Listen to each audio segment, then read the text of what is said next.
ക്രിസ്തുയേശുവിൻ്റെ അതിപരിശുദ്ധ നാമത്തിന് മഹത്വമുണ്ടാകുമാറാകട്ടെ. ഇന്ന് ഈ വചനത്തെ ശ്രദ്ധിക്കുന്ന എല്ലാവർക്കും കർത്താവിൻ്റെ നാമത്തിൽ സ്നേഹവന്ദനത്തെ അറിയിക്കുകയാണ്. നാം ഉപവാസവും പ്രാർത്ഥനയുമായി കർത്താവിൻ്റെ സന്നിധിയിലേക്ക് മുട്ടുകളെ മടക്കുകയാണ്. ഒരു ഉപവാസ പ്രാർത്ഥന എന്ന് പറയുന്നത് ദൈവത്തിൻ്റെ മുൻപാകെ അത് ഏറ്റവും വിലപ്പെട്ടതാണ്. അതിൻ്റെ കാരണം ഉപവാസം കൊണ്ട് ദൈവത്തിൻ്റെ വചനം ഉദ്ദേശിക്കുന്നത് മൃഗങ്ങളെക്കാൾ ഉപരിയായ ഒരു ഭാഗം മനുഷ്യനുണ്ട്. അത് അവൻ്റെ ദേഹി എന്ന് പറയുന്ന ആത്മാവാണ്. ദേഹിയും ആത്മാവും രണ്ടാണെങ്കിലും ദേഹിക്കും ആത്മാവെന്ന് പറഞ്ഞിട്ടുള്ളതുകൊണ്ട് അവൻ്റെ ദേഹിയാണ് ദൈവം അവിടെ ഉദ്ദേശിച്ചിരിക്കുന്നത്. ഇത് തപിക്കണം അല്ലെങ്കിൽ ചൂടാകണം എന്നുള്ളതാണ് ഉപവാസം കൊണ്ട് ഉദ്ദേശിക്കുന്ന പ്രധാനപ്പെട്ട കാര്യം. ഉപവസിക്കുമ്പോൾ ദൈവം മാനിക്കുന്നത് എന്തുകൊണ്ടാണ്? എന്താണ് ദൈവത്തിന് ഒരു ഉപവാസവും പ്രാർത്ഥനയുമായിരിക്കുന്ന ദൈവത്തിൻ്റെ പൈതലിനോട് പ്രത്യേക താല്പര്യം ഉണ്ടാകാൻ കാരണം എന്താണ്? അങ്ങനെ ഉണ്ടോ? നിശ്ചയമായിട്ടും ഉണ്ട്. തന്നെ താഴ്ത്തുന്ന ഒരു ക്രിയയാണ്. അങ്ങനെ പലവിധ കാര്യങ്ങളും ദൈവത്തിൻ്റെ വചനപ്രകാരം ഉപവാസ പ്രാർത്ഥനയ്ക്ക് സംഭവിക്കുന്നുണ്ട്. ഇതിലേറ്റവും പ്രധാനപ്പെട്ട ഒരു കാര്യമാണ് നമ്മൾ ചിന്തിച്ചത്. ആത്മാവ് തപിക്കണം, ആത്മാവ് അല്ലെങ്കിൽ ദേഹി ചൂടാകണം. ആത്മാവ് അല്ലെങ്കിൽ ദേഹി ചൂടായാലുള്ള പ്രയോജനം എന്താണ്? അതായത് മനുഷ്യൻ്റെ ഹൃദയം കഠിനപ്പെട്ട് ഇരിക്കുന്ന അവസ്ഥയിൽ അവൻ്റെ ജീവിതത്തിൽ വന്നു പോയിട്ടുള്ള തെറ്റുകളും കുറ്റങ്ങളും മുഖാന്തരം അവന് വരുന്ന ശിക്ഷാവിധി ഏത് സമയത്തും അവൻ്റെ മേൽ വരാൻ സാധ്യതയുണ്ട്. എന്തുകൊണ്ടാണ് ഈ ശിക്ഷ എനിക്ക് ലഭിച്ചത് എന്ന് ചോദിക്കുമ്പോൾ അതിന് വേറെ എങ്ങോട്ടും പോകണ്ട. ദൈവത്തിൻ്റെ ആത്മാവ് പറയുന്ന ഉത്തരം, എന്തുകൊണ്ടാണ് ദൈവം ഇത് ചെയ്തതെന്ന് വെച്ചാൽ അതിന് തക്കതായ ഒരടയാളം അല്ലെങ്കിൽ ഒരു പാട് എൻ്റെ ഹൃദയത്തിലുണ്ട്. അത് ദൈവത്തിന് വിരോധമാണ്. ഇതെങ്ങനെ ഈ അടയാളം വന്നത്? അത് ജീവിതത്തിൽ വന്നിട്ടുള്ള വീഴ്ചയിൽ കൂടിയും പാപത്തിൽ കൂടിയുമാണ്. ഈ അടയാളം ദൈവം ന്യായവിധി അയച്ച് ഇല്ലാതാക്കി കളയുന്ന ക്രിയയാണ് ബാലശിക്ഷ എന്ന് പറയുന്നത്.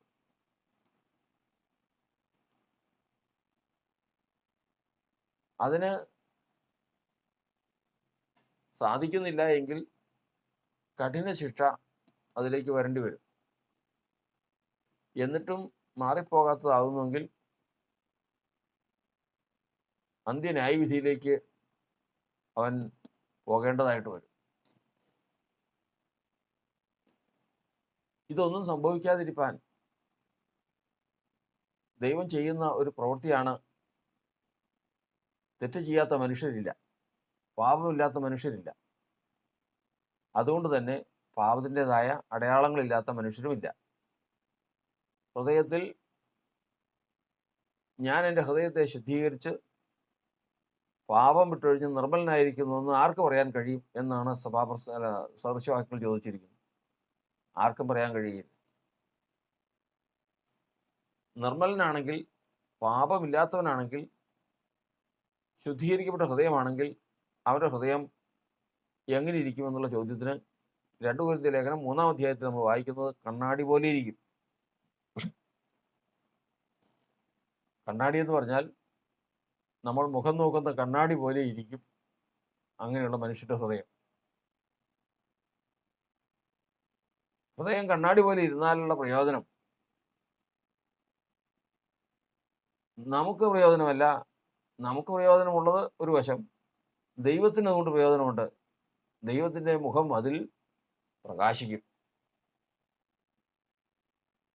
അതായത് ദൈവം നോക്കുന്ന ഒരു കണ്ണാടിയാണ് മനുഷ്യന്റെ ഹൃദയം. അപ്പോൾ ദൈവം നോക്കുമ്പോൾ അതിനകത്ത് പ്രതിഫലിച്ച് കാണുന്നത് ദൈവത്തിൻ്റെ മുഖമാണ്.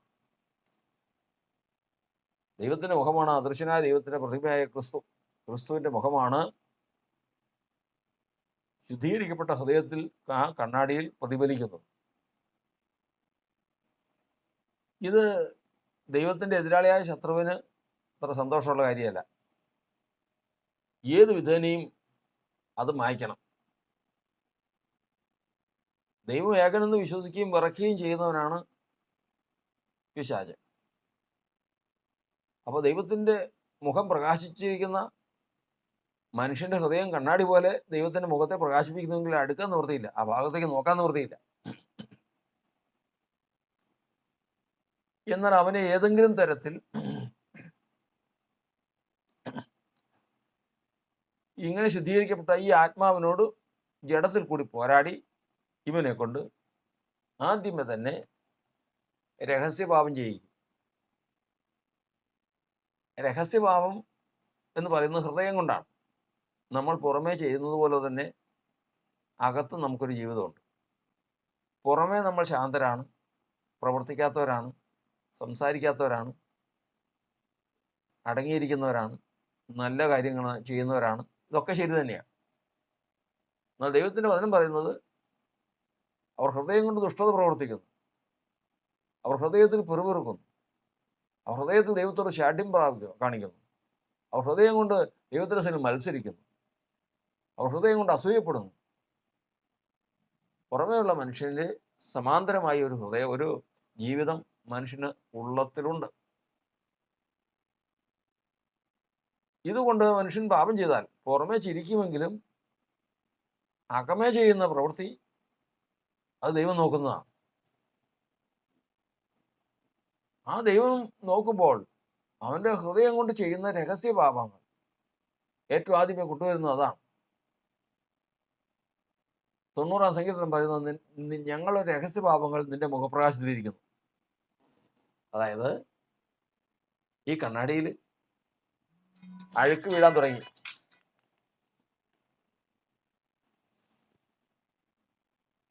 അതായത് ഈ കണ്ണാടിയിൽ അടയാളങ്ങൾ വീഴാൻ തുടങ്ങി. ഒരാളൊരു കണ്ണാടി മേടിച്ചുകൊണ്ടൊന്ന് ഭവനത്തിൽ കൊണ്ടുവന്നതിന് ശേഷം നോക്കിയപ്പോൾ തൻ്റെ വണ്ടിയിൽ വെച്ച് കണ്ണാടി കൊണ്ടുവന്നതാണ്. പോകുന്ന വഴിക്ക് കൂടെ വെച്ചിരുന്ന സാധനങ്ങളിൽ നിന്ന് പൊടിപടലങ്ങൾ അതിൽ പറ്റി വന്നപ്പോൾ ശരിക്കും കാണാൻ പാടില്ല. അത് പിന്നെ അദ്ദേഹം തുടച്ചു. ഇതുപോലെ കണ്ണാടിയിൽ കാണാൻ നിവൃത്തിയില്ല. കർത്താവിൻ്റെ മുഖം കണ്ടുകൊണ്ടിരുന്ന കണ്ണാടിയിൽ ഈ ഹൃദയത്തിൽ മുഖം കാണാൻ പറ്റാത്ത നിലയിൽ ഏറ്റവും ആദ്യം രഹസ്യപാപം കൊണ്ടുവരും. അപ്പോൾ പ്രകാശം തീർന്നു. ഞങ്ങളുടെ രഹസ്യ പാപങ്ങൾ നിന്റെ മുഖപ്രകാശത്തിലിരിക്കുന്നു. ഇപ്പോൾ കർത്താവിനെ കാണാമോ എന്ന് ചോദിച്ചു കഴിഞ്ഞാൽ കാണാൻ പാടില്ല, പ്രകാശം പോയി. രണ്ടാമത്തത്, മനുഷ്യനെ കൊണ്ട് പുറമേയുള്ള പാപത്തിലേക്ക് അവനെ നയിക്കുന്നു. പുറമേയുള്ള പാപത്തിലേക്ക് നയിക്കുമ്പോൾ ഈ കണ്ണാടിയിൽ മൂടുപടം വീഴുന്നു. മൂടുപടം വീണാൽ പിന്നെ തീർത്തും ശത്രുവിൻ്റെ ഉദ്ദേശം സാധിച്ചു. ഇന്ന് രഹസ്യപാപങ്ങൾ മുഖാന്തരം പ്രകാശം പോയി, ദൈവത്തിൻ്റെ മുഖത്തിൻ്റെ പ്രകാശനം പോയി. പാപത്താൽ മൂടുപടം വീണതോടുകൂടി ഒന്നും കാണാൻ പാടില്ലത്. ഇന്ന് ആ മനുഷ്യൻ്റെ ഹൃദയം നോക്കിയാൽ കാണാനില്ല. വീണ്ടും വീണ്ടും അവനെ കൊണ്ട് ചെയ്യിക്കുന്ന ഓരോ പാപങ്ങൾ അവരുടെ ഹൃദയത്തിൽ അടയാളമായിട്ട് വരുന്നു. ദൈവത്തെ നിരസിച്ച് ചെയ്യുന്ന പാപങ്ങൾ അടയാളമായിട്ട് വരും. ഈ അടയാളങ്ങൾ എന്ന് പറയുന്നത് പലതരത്തിലാണ്.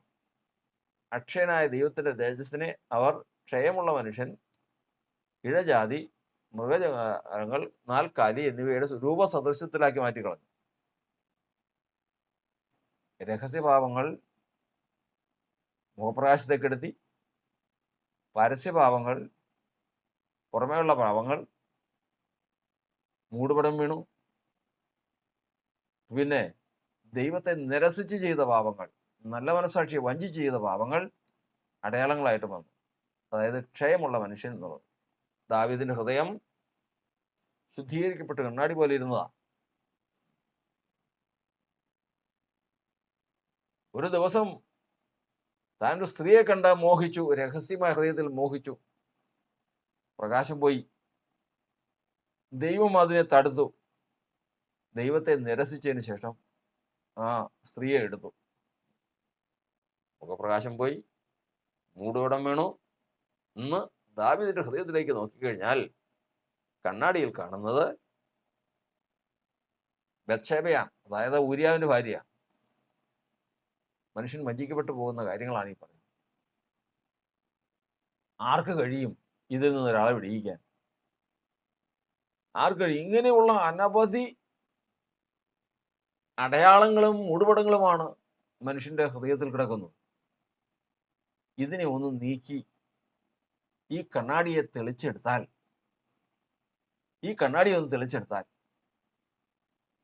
ഈ ചെയ്ത രഹസ്യഭാവത്തിന്റെ ശിക്ഷ, ദൈവത്തെ നിരസിച്ച് ചെയ്ത ശിക്ഷ, പുറമേ ഉള്ളത് ചെയ്തത് ശിക്ഷ, ഇത് മുഴുവനും ഉള്ളിലുണ്ട്.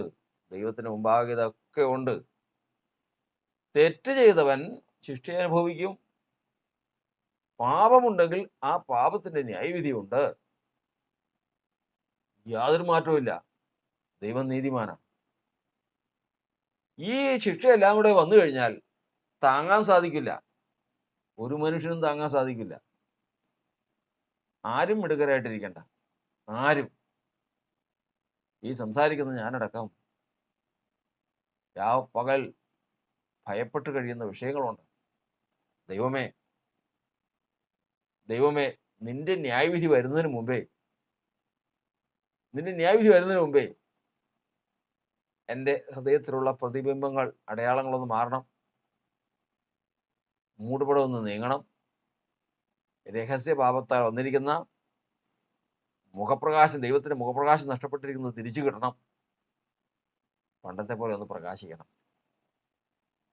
ഇത്രയും സംഭവിച്ചാൽ വേറെ പ്രശ്നമൊന്നുമില്ല. നാളെ ന്യായവിധി വരും. പക്ഷേ അത് നിന്റെ അടുക്കലോളം എത്തുവരികയില്ല. പെരുവെള്ളം കവിഞ്ഞു വരുമ്പോൾ അത് നിന്റെ അടുക്കലോളം എത്തുകയില്ല. കാരണം പെരുവെള്ളം കവിഞ്ഞു വരുമ്പോൾ അത് ബാധിക്കണമെങ്കിൽ മുഖപ്രകാശമുള്ളവനെ ബാധിക്കില്ല, മൂടുപടമില്ലാത്തവനെ ബാധിക്കില്ല, അടയാളമില്ലാത്തവനെ ബാധിക്കില്ല. ഇതിനു വേണ്ടി എന്ത് ചെയ്യണം? എല്ലാവരുടെ ജീവിതത്തിലുണ്ട് പാപം, മൂടുപടമുണ്ട് എല്ലാവരുടെ ജീവിതത്തിലും. ഒരു ഭാഗം മുഖപ്രകാശം നഷ്ടപ്പെട്ടു പോയിട്ടുണ്ട്, അടയാളങ്ങളും ഉണ്ട്. അതാ കർത്താവിന്റെ ദാസൻ ദാവീദ് തെറ്റ് മനസ്സിലാക്കിയപ്പോൾ പറയുന്നത്, കർത്താവേ, എൻ്റെ അകൃത്യങ്ങളെ മായിച്ചു കളയണം. അതൊന്ന് മായിച്ചു കളയണമേ. ഇന്ന് ഞാൻ ആ കർത്താവിനെ നിരസിച്ച് നേടിയത് ഹൃദയത്തിൽ ഇങ്ങനെ ബിംബം പോലെ കിടക്കുകയാണ്. അതൊന്ന് മായിച്ചു കളയണം. ഞാൻ മോഹിച്ച് നിന്റെ മുഖപ്രകാശം നഷ്ടപ്പെട്ടു പോയത് എനിക്കൊന്ന് തിരികെ തരണം. എനിക്ക് കർത്താവിന്റെ മുഖത്തെ ഒന്ന് കാണണം. ഇങ്ങനെയുള്ള നിൽക്കുന്ന ഒരു മനുഷ്യനെ ദൈവത്തിന് സഹായിക്കാൻ കഴിയുന്ന ഏറ്റവും വലിയ ഒരു പ്രവൃത്തിയാണ് ഉപവാസ പ്രാർത്ഥന. നിന്റെ തെറ്റ് ഏതും ആകട്ടെ, നിന്റെ പാപം കടുംചുവപ്പായിരുന്നാലും ഹിമം പോലെ വെളുപ്പിക്കാൻ കഴിവുള്ളവൻ. ഒറ്റ കാര്യം മാത്രം, ഒരു കാര്യം, ഹൃദയം ഒന്ന് തപിക്കണം, ചൂടാകണം. നമ്മൾ കണ്ടിട്ടുണ്ട് ചില ഇരുമ്പ് ഉരുക്ക് മുതലായിട്ടുള്ള സാധനങ്ങൾ സീലുള്ള ഉരുക്കുകളുണ്ട്, സർക്കാരിൻ്റെ സീലുള്ളത്. റെയിൽവേയുടെയൊക്കെ റെയിലും അതുപോലെ തന്നെ ഇരുമ്പ് സാധനങ്ങളും ഒക്കെ കണ്ടു കഴിഞ്ഞാൽ അവർക്ക് അതിനകത്ത് സീലുണ്ട്, സദേൺ റെയിൽവേ എന്നുള്ള സീലുണ്ട്. ഈ സീലുള്ളതിൽ ആരും തൊടില്ല, കാരണം അത് സർക്കാരിൻ്റെയാണ്, ആ സർക്കാരിന് അവകാശപ്പെട്ടതാണ്. തൊട്ടാൽ ശിക്ഷയുണ്ട്. ഇതുപോലെ തന്നെയാണ് പ്രകാശമില്ലാത്തതും മൂടുപടമുള്ളതും അടയാളങ്ങളും സാത്താൻ്റെ അടയാളങ്ങളുമായ ഹൃദയമാണ് പാപത്തിൽ മുമ്പോട്ട് പോകുന്ന ഒരു മനുഷ്യന്റെ ജീവിതം. ഇതിനെ ഇല്ലാതാക്കാൻ ഒറ്റ വഴിയേ ഉള്ളൂ. കൊല്ലൻ്റെ അടുത്തൊരു കാര്യം കൊണ്ടുവന്നു കഴിഞ്ഞാൽ അവർ സർക്കാരിൻ്റെ സാധനങ്ങൾ നോക്കി അവർക്കറിയാം അതിൽ അടയാളമുണ്ട്, അവരത് തൊടില്ല. പിന്നെ എന്ത് ചെയ്യണം? അത് ചൂടാക്കണം. ചൂടാക്കിയാൽ കുറച്ചുകൂടെ പഴുപ്പിക്കണം. അതും പോരാ, ഒന്ന് ഉരുകുന്ന, അതായത് ആ വസ്തു, ആ ഇരുമ്പിന്റെ കഷ്ണം അതിൻ്റെ ആ നിലയിൽ നിന്ന് മാറുന്ന ഒരവസ്ഥയാണ് ഉരുകുക എന്നുള്ളത്. ആ സമയത്തേക്ക് വരുമ്പോഴേക്കും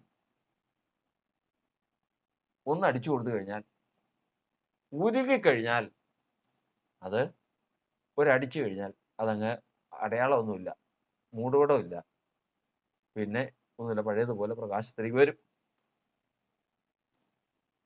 ഇതിനു വേണ്ടിയിട്ട് പഴുപ്പിക്കാൻ എന്താ വഴി? ഇപ്പൊ ദാവീദിന്റെ ഹൃദയത്തെ ഒന്ന് പഴുപ്പിക്കണം. പഴുപ്പിക്കാൻ എന്താ വഴി? പഴുപ്പിക്കാനായിട്ടുള്ള വഴിയാണ് ദൈവം ചെയ്ത പ്രവൃത്തിയുടെ മറ്റൊരു ഭാഗം. ഒന്നാമത്തത് കേൾവി, 2 കാഴ്ച, 3 അനുഭവം. ഈ 3 കാര്യങ്ങളിൽ കൂടി ദൈവം ഇതിനെ പഴുപ്പിച്ച് എടുക്കാൻ നോക്കും. ദാവീദിന് ചെയ്തത്, ദാവീദിന്റെ ജീവിതത്തിൽ ചെയ്തത് എന്താണെന്ന് നമ്മൾ 51-ാം സങ്കീർത്തനത്തിൽ വായിക്കുന്നത് പ്രകാരമാണ്. ക്രമീകരണം വന്നപ്പോൾ അവൻ പ്രാർത്ഥിക്കുകയാണ്, യഹോവേ സന്തോഷവും ആനന്ദവും എന്നെ കേൾക്കുമാറാക്കണമേ. കർത്താവിനെ നിരസിച്ച് ആ സ്ത്രീയെ എടുത്ത നാൾ മുതൽ ഇന്ന് വരെയും ഒരു നല്ല വർത്തമാനം ഞാൻ കേട്ടിട്ടില്ല, ആശ്വസിപ്പിക്കുന്ന വർത്തമാനം ഞാൻ കേട്ടിട്ടില്ല. എന്തൊക്കെയാ കേട്ടത്? ചെറിയ കാര്യമാണോ? ചെറിയ കാര്യമാണോ? എന്തൊക്കെയാ തൻ്റെ കണ്ണിന് കണ്ടത്? ചെറിയ കാര്യമാണോ?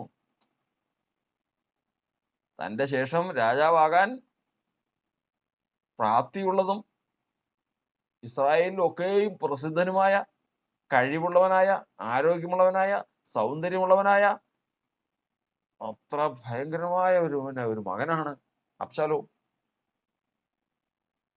ആ അബ്ശാലോം രാജകുമാരനിലാണ് മുഴുവൻ പ്രതീക്ഷയും. ഓരോ വാർത്ത കേൾക്കുന്നത് എന്താ? മക്കൾ മുഴുവനും നശിച്ചു പോയി, മക്കൾ മുഴുവനെയും കൊന്നുകളഞ്ഞു എന്നുള്ളതാണ് ഒരിക്കൽ കേട്ട വാക്ക്. കേട്ടപ്പോൾ ഇരുട്ടിലും വെണ്ണീറിലും ഇരുന്ന് ദാവീദ് നിലവിളിക്കുക. ഒടുവിൽ അബ്ശാലോം മരിച്ചെന്ന് കേൾക്കുകയാണ്. ദാവീദ് നിലവിളിക്കുകയാണ്. ഇങ്ങനെ താൻ കാണുകയും കേൾക്കുകയും ചെയ്യുന്ന കാര്യങ്ങളാൽ ദാവീദ് നിലവിളിക്കുക. പക്ഷെ ഇന്ന് ഈ സമയത്തും തൻ്റെ മാനസാന്തരം പൂർണ്ണമായിട്ടൊന്നും നമ്മൾ കാണുന്നില്ല. ഹൃദയം ചൂട് പിടിച്ചു.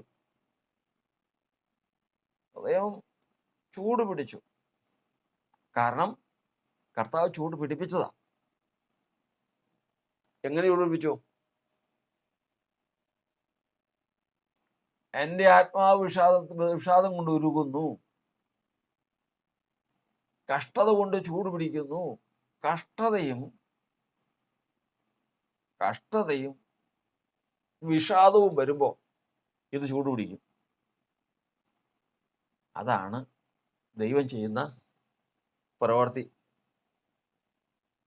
ദൈവം ചെയ്യുന്ന ആദ്യത്തെ പ്രവൃത്തി അതാണ്.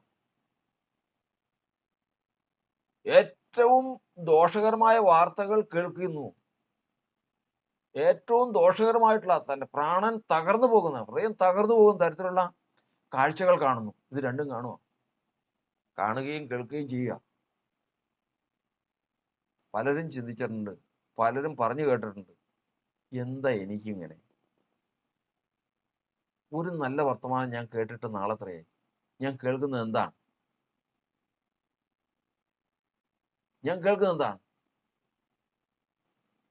രാവിലെ നിലവിളിയും വൈകുന്നേരം പോർവിളിയും,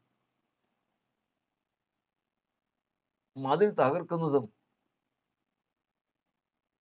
പടയ്ക്ക് പുറപ്പെടുന്നതും വീതിയിൽ നിലവിളിയും ഇല്ലാതിരിക്കുന്ന ജനം ഭാഗ്യമുള്ളത് തന്നെ. അതെ, യഹോവ ദൈവമായിരിക്കുന്ന ജനം ഭാഗ്യമുള്ളതാണ്. അതിന് പകരം ഞാൻ എന്താ കേൾക്കുന്നത്? ദിനം പ്രതി ഒരു നല്ല വർത്തമാനം എൻ്റെ ചെവിക്ക് കേൾക്കുന്നില്ല, ഒരു നല്ല കാഴ്ച എൻ്റെ ജീവിതത്തിലില്ല, ഒരു നല്ല അനുഭവം എനിക്ക് എൻ്റെ ജീവിതത്തിലില്ല. എന്താ കാരണം? വേറെ ഒന്നിലേക്കും ചിന്തിക്കേണ്ട. എന്തോ മൂടുപടം ഹൃദയത്തിലുണ്ട്, എന്തോ അടയാളങ്ങൾ, മായ്ച്ചു കളയേണ്ടതായിട്ടുള്ള അടയാളങ്ങൾ, ശത്രുവിൻ്റെതായി അടയാളങ്ങൾ ഹൃദയത്തിലുണ്ട്. അതങ്ങ് മായ്ച്ചു കളഞ്ഞാൽ പ്രശ്നം തീർന്നു. ഞാൻ മൂടുപടം അങ്ങ് നീക്കിക്കഴിഞ്ഞാൽ പ്രശ്നം തീർന്നു. അതിനുവേണ്ടി ഹൃദയം ഒന്ന് തപിക്കണം. അത് മര്യാദയ്ക്ക് ദൈവത്തിൻ്റെ സന്നിധിയിൽ താണിരുന്ന് അത് തപിക്കാൻ മനസ്സില്ല. അതുകൊണ്ട് കർത്താവ് പഴിപ്പിക്കുന്നത്, അത് ചൂട് പിടിപ്പിക്കുന്നതാ. ഇപ്പൊ ചൂടായല്ലോ.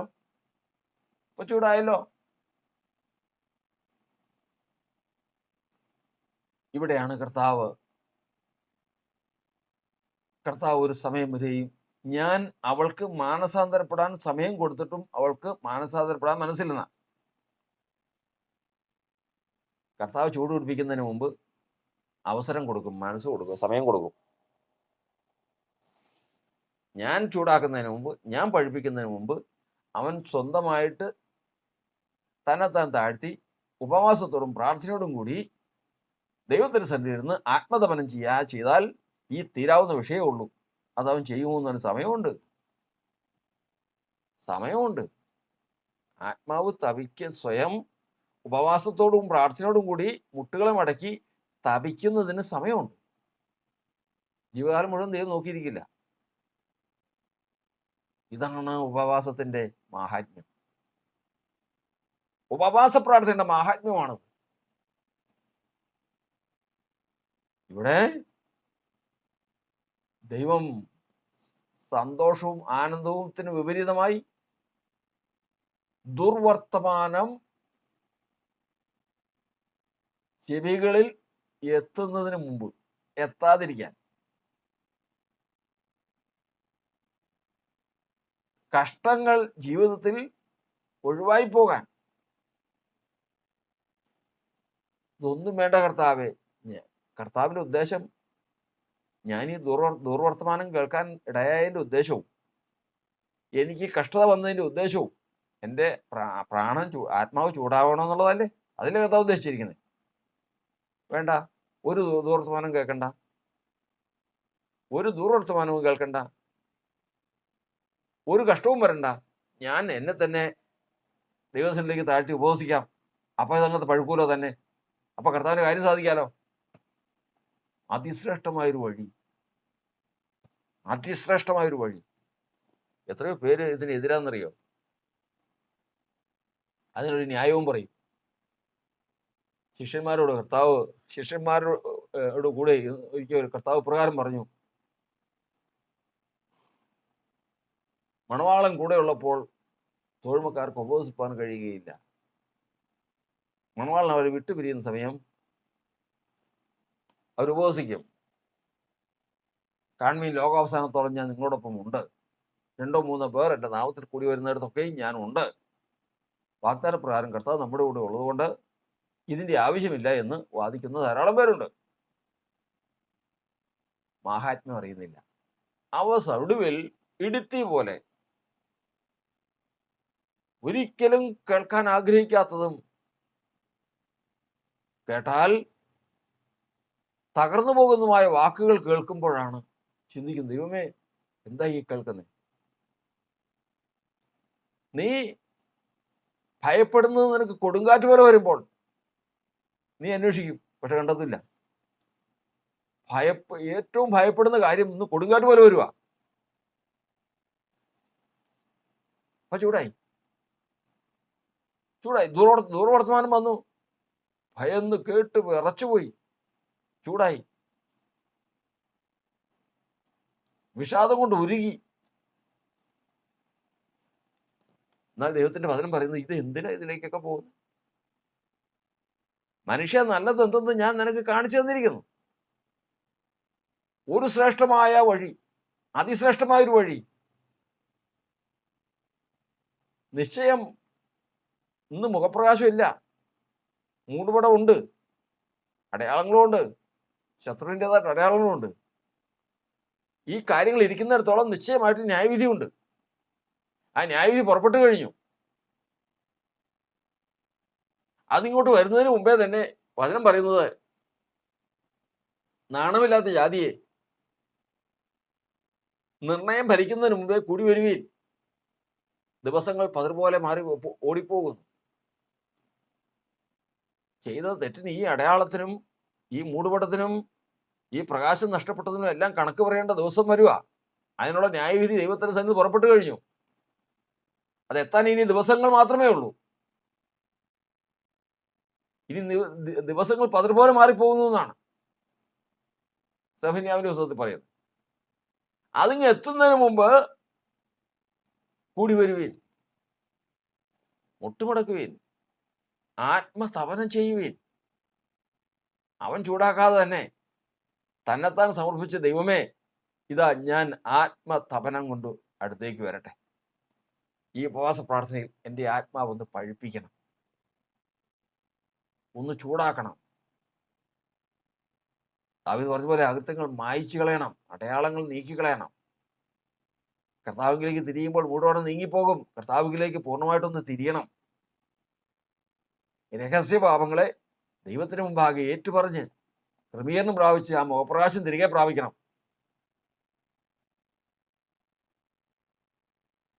ഇത്രയും പ്രാപിച്ചു കഴിയുമ്പോഴായിരിക്കും ന്യായവിധി വരുന്നത്. പുറപ്പെട്ട ന്യായവിധി വരാതിരിക്കില്ല, വരുന്നത്. ദിവസം കഴിഞ്ഞു, ന്യായവിധി വന്നു, നിർണയം വന്നു, പക്ഷെ അടുത്ത് വരുന്നില്ല. കാരണം ഞാൻ എൻ്റെ ജനത്തിൻ്റെ പാപം ക്ഷമിച്ചതുകൊണ്ട് അവരുടെ അകൃത്യങ്ങൾ അന്വേഷിച്ചാൽ അതില്ലാതെയിരിക്കും. കർത്താവ് ക്ഷമിച്ചു, അത് മാറ്റിക്കളഞ്ഞു. യെരമ്യാ പറയുന്ന 50 അധ്യായത്തിന്റെ 20 മുതലുള്ള വാക്യങ്ങൾ നമ്മൾ വായിക്കുമ്പോൾ, ഞാൻ എൻ്റെ ജനത്തിന്റെ പാപം ക്ഷമിച്ചു. ഞാനത് അവരെ ന്യായവിധി കൊണ്ട് അവരുടെ പ്രാണൻ ചൂടാക്കുന്നതിന് മുമ്പേ തന്നെ, പഴുപ്പിക്കുന്നതിന് മുമ്പേ തന്നെ അവർ തന്നെത്താൻ താഴ്ത്തി ഉപവസിച്ചു, പ്രാർത്ഥിച്ചു, ആത്മതപനം ചെയ്തു, അവരുടെ ആകൃത്യങ്ങളെ മായ്ച്ചു കളഞ്ഞു, മൂടുപടം ഞാൻ നീക്കിക്കളഞ്ഞു, രഹസ്യഭാവം ക്ഷമിച്ചു. മുഖം നിന്ന് പഴയതുപോലെ അവൻ്റെ മുഖം പ്രകാശിക്കുക. ന്യായവിധി അവനോട് അടുത്ത് വരികയില്ല. ഒരു ദോഷവും അവൻ്റെ കൂടാരത്തിന് അടുക്കാൻ പാടില്ല. കാരണം അവൻ ക്രമീകരണം പ്രാപിച്ചിരിക്കുന്നു. ഇന്ന് ദൈവം അവൻ്റെ പക്ഷമാണ്. ശത്രുവിന് അവകാശം പറയാനില്ല. ശത്രുവിന് അവകാശം പറയാൻ നിനക്ക് അവകാശമുണ്ടോ? ഉണ്ടെങ്കിൽ കാണിച്ചതാ. അടയാളമില്ല. പിന്നെ മൂടുപടം ഉണ്ടോ? ഇല്ല, മൂടുപടമില്ല. കർത്താവ് തന്നെ മുഖം ആ ഹൃദയത്തിൽ കാണുന്നു. രഹസ്യഭാവമുണ്ടോ? ഇല്ല, കർത്താവിന്റെ മുഖം അവിടെ പ്രകാശിക്കുന്നുണ്ടല്ലോ. ഇന്ന് ഈ ഉപവാസ പ്രാർത്ഥനയിൽ ദൈവം നമ്മോട് വലിയവ ചെയ്യണം. ദൈവം വലിയവ ചെയ്യും. കാരണം ദൈവത്തിന്റെ പ്രവൃത്തിയെ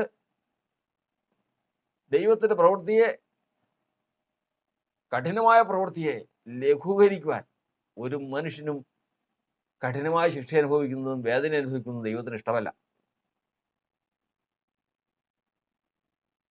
മനസ്സോടെ അല്ലല്ലോ അവൻ മനുഷ്യപുത്രന്മാരെ ഒക്കെയും ദുഃഖിപ്പിക്കുന്നത്. നിവൃത്തിയില്ലാഞ്ഞിട്ടാണ്. കാരണം ഇല്ലാതെ ഈ പ്രാണൻ രക്ഷപ്പെടുകയില്ല എന്ന് കണ്ടിട്ടാണ്. എന്നാൽ അത്രയ്ക്കൊന്നും കർത്താവ് പ്രവർത്തിക്കാതെ തന്നെ പ്രവചന പുസ്തകത്തിൽ വായിക്കുന്നവർ അവർ ഈ പ്രവൃത്തിക്കായി എന്നെ സഹായിച്ചു എന്ന് സ്വയം അവർ ഏറ്റെടുത്തു. തങ്ങളുടെ തെറ്റ് മനസ്സിലാക്കി, കുറ്റങ്ങൾ മനസ്സിലാക്കി, ദൈവത്തിന് മുമ്പാകെ ഏറ്റുപറഞ്ഞ് ഉപവാസം കൊണ്ടും പ്രാർത്ഥന കൊണ്ടും ആത്മതപനം ചെയ്തു. ദൈവം തൻ്റെ വചനം അയച്ചു. എൻ്റെ വചനം ചുറ്റിക പോലെയാണ്. ഇങ്ങനെയുള്ള അടയാളങ്ങൾ എന്തെങ്കിലും ഉണ്ടെങ്കിൽ അടിച്ച് നേരെയാക്കാനാണ് ആ വചനം ദൈവം അയച്ചു. പഴുത്തിരിക്കുന്ന, തപിച്ചിരിക്കുന്ന ഹൃദയത്തെ എല്ലാ അടയാളങ്ങളും ഇല്ലാതെ പൂർണ്ണമായി ശുദ്ധീകരിച്ച് കണ്ണാടി പോലെയാക്കി. ന്യായവിധി അവനെ വിട്ടകന്നുപോയി. ദൈവം വലിയവനാണ്. ദൈവത്തിന്റെ പ്രവൃത്തി വലുതാണ്. ഉപവാസത്താലും പ്രാർത്ഥനയുമല്ലാതെ ഈ ജാതി നിങ്ങളെ വിട്ട് നീങ്ങിപ്പോവില്ല. ഈ തരം നിങ്ങളെ വിട്ടു പോകണമെങ്കിൽ ഉപവാസവും പ്രാർത്ഥനയും ആവശ്യമാണ്. ഈ തരം നിൽക്കുന്നത് എന്തുകൊണ്ടാണ്? അപ്പോൾ ഈ പറഞ്ഞ 3 കാര്യങ്ങളുള്ളത് കൊണ്ടാണ്. ഹൃദയത്തിൽ മൂടുപടമുള്ളവൻ, രഹസ്യ പാപമുള്ളവൻ, അകൃത്യമെന്ന അടയാളമുള്ളവൻ അവനെ ശത്രു വിട്ടു പോവില്ല. അവനെ അവിടെ കൂടി നിൽക്കും, അവകാശം പറഞ്ഞുകൊണ്ട് നിൽക്കും. എന്നാൽ വചനം പറയുന്നത് ഉപവാസത്താലും പ്രാർത്ഥനയാലും ഈ പറഞ്ഞതൊക്കെയും നീക്കിക്കളയാൻ ദൈവം സഹായിക്കും. ഈ ജാതി നിങ്ങളെ വിട്ട് നീങ്ങിപ്പോകും. മാത്രമല്ല, വരാനിരിക്കുന്ന ന്യായവിധിയിൽ നിന്ന് വിടുതൽ പ്രാപിപ്പാനും ദൈവം നമ്മെ സഹായിക്കും. ഈ ഉപവാസ പ്രാർത്ഥന കർത്താവ് ആഗ്രഹിക്കും പ്രകാരം തന്നെ ഇത് നടത്തപ്പെടുവാനും അത് പൂർത്തീകരിക്കുവാനും ദൈവത്തിന്റെ പരിശുദ്ധാത്മ നമ്മെ സഹായിക്കട്ടെ എന്നുള്ള പ്രാർത്ഥനയോടെ നമുക്ക് ദൈവത്തിലേക്ക് മുട്ടുകളെ മടക്കാം. പരിശുദ്ധനായ ദൈവമേ, സ്വർഗസ്ഥ പിതാവേ, ദൈവമേ, ഞങ്ങളുടെ അകൃത്യങ്ങൾ, ഞങ്ങളുടെ രഹസ്യ പാപങ്ങൾ, ഞങ്ങളുടെ ജീവിതത്തിൽ വന്നുപോയിട്ടുള്ള പാപങ്ങൾ, ദൈവമേ, കർത്താവിനെ നിരസിച്ച് ചെയ്തു പോയിട്ടുള്ള പാപങ്ങൾ, ഇന്ന് മുഖാന്തരം ഉണ്ടായിട്ടുള്ള മൂടുപടം, കർത്താവെ, മുഖപ്രകാശ നഷ്ടം, ദൈവമേ, അടയാളങ്ങൾ, ഇതൊക്കെയും ഈ ഉപവാസ പ്രാർത്ഥന ആത്മതപനത്തോടു കൂടി അത് വചനം അയച്ച് നീക്കിക്കളഞ്ഞ് ഞങ്ങളെ കർത്താവ് സകല ജാതികളും വിട്ടു മാറുവാൻ, സകല ന്യായവിധികളും വിട്ടു മാറുവാൻ ഇടവരേണ്ടതിന് വേണ്ടി ദൈവങ്ങളിലേക്ക് സമർപ്പിക്കും. അനുഗ്രഹിക്കണ പിതാവേ, ജനത്തെ സന്ദർശിക്കണമേ, കാത്തുകൊള്ളണം. യേശുവിന്റെ നാമത്തിൽ തന്നെ. പാപത്താൽ എന്നിൽ വന്ന